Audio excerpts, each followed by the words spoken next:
Hello, and welcome to the second episode, or day 2 of Journey to a Marathon with PN93.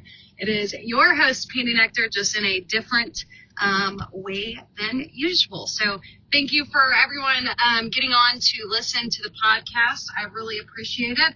And I loved hearing the feedback from everyone on the first episode. I am currently dying in my car. My car says it is 102 outside, and I believe it because it's incredibly hot. That was definitely a cookie jar run. I need to take a picture of just my face for you guys. So day 1 went really good. I felt really good. The run felt good. Today was a different story.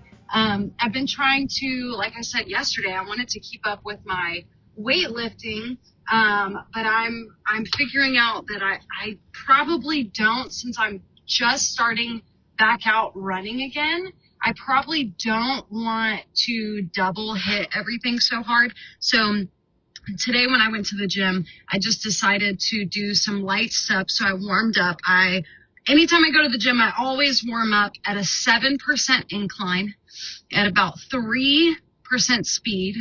And I'll just do a 5-minute walk just to kind of get my legs warmed up, my ankles, the glutes, my core, get everything warmed up. And then I jump over to the weights. So today there was quite a few people in the gym, so I decided to just do a little bit of leg extension. I did single leg extension. I knew I had to run 3 miles for day 2 of my marathon training, so I took it easy on the leg extensions. I'm trying to strengthen my hip flexors and my quads and my hamstrings.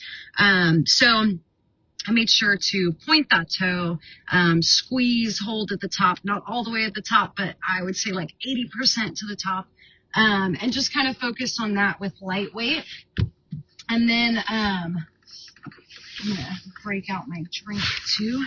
And then I decided after doing a little bit of that, I actually think I did 4 sets now that I'm thinking about it.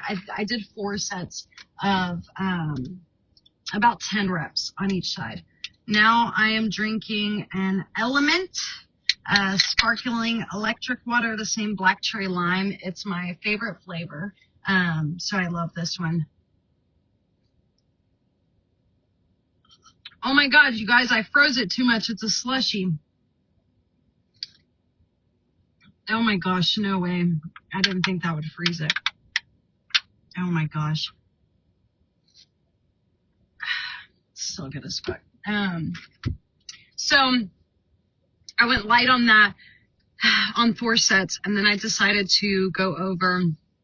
The gym that I go to has this kind of open area with some other like stuff that you can do over there that's just like not machines. And I wish this drink would come out more. I'm so thirsty, but it's frozen. So I decided I grabbed a kettlebell and I did lunges, but I stayed, like I kept my right leg planted and I would lunge forward and then lunge back, trying not to rest in the middle on my left leg. When I got to the top, just trying to go back into the back lunge and back into the front lunge. And when I do that, I actually take my kettlebell that I have. Today I had a 15-pound kettlebell and I just went down to the right. When I'm doing if I'm planting my right leg, then I'm going backwards in a reverse lunge and I'm twisting that kettlebell towards my right side. And then I'm up, kettlebell comes to center. When I lunge forward, kettlebell comes on my left side. I rotate slightly, so I'm leaning into that left leg and then sit back up, kettlebell comes back to the middle, reset. So you just do that over and over. I honestly didn't even count it. I just kind of sometimes, sometimes I just listen to my body and I listen to my legs and I just kind of do what feels right. And so that's what I did here.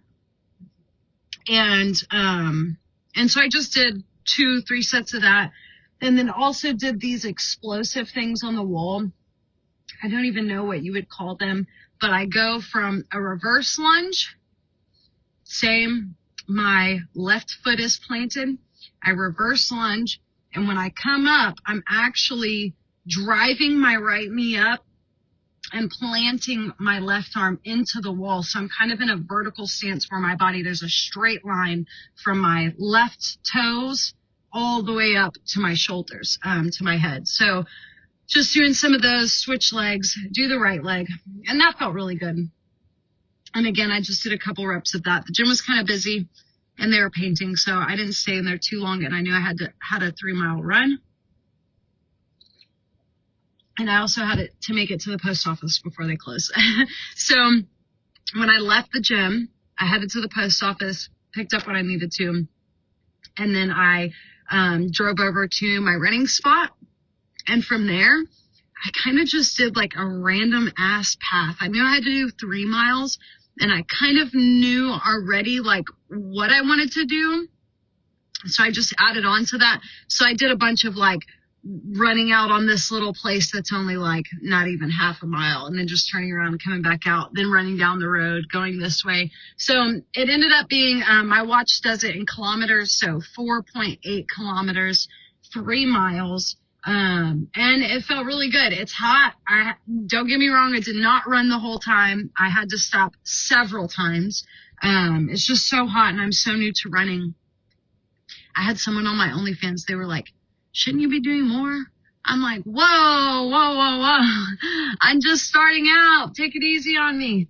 I used to run a whole lot, especially when I was pregnant. Even at 7, 8 months pregnant, I was still running like 3 miles. I was killing it. So I have not ran consistently probably since I lived in Florida in Fort Lauderdale. So, but it was just like so easy to run in Fort Lauderdale. You're by the beach, you're by everyone is so healthy, so health conscious there. And so it was just easier to get that kind of stuff in there. So I'm getting back into it. The 3 miles wasn't bad. Let me see what I have for tomorrow. Let's look real quick. Tomorrow is a rest day. Yay. Oh my gosh. I didn't even look at the calendar, so I didn't know that. Okay, so rest day. So we are going to be doing a lot of stretching tomorrow. I need to be a ton better about my stretching. I just need to be a lot better about it. I'm terrible about it. I own that. I'm awful about it. And so I'm going to be better. So tomorrow is a rest day, but it will be like an active recovery day. So I will be doing some movement of some sort because I know my legs are going to be sore, but stretching is going to be the main thing, truly. So thank you guys again. My temperature thing says it's 106. Oh my gosh. Okay, so thank you guys for following along with this crazy journey. I so appreciate you being here, pumping me up on the way. I'm talking like we're a collective. You guys, I have 20 weeks until a marathon. Again, I've never ran a full marathon, so this is going to be a crazy, crazy thing that I am just going for. So, let's fucking kill it. I was listening to Never Finished, David Goggins. I love to listen to David Goggins when I run. He just reminds me not to be a bitch. And all I can think in my head is like, one thing, and I know I've talked about this before on the podcast, but one thing that I really like that really resonates with me is him just being like, no one's coming to save you. I hope you know that. Like, nobody is coming to save you. It is up to you to save yourself. And like, that is so profound to me when I run, because when I'm hurting and when I'm like, fuck, I could be done. Like, here's my car. Let me just stop. I'm like, no, dude.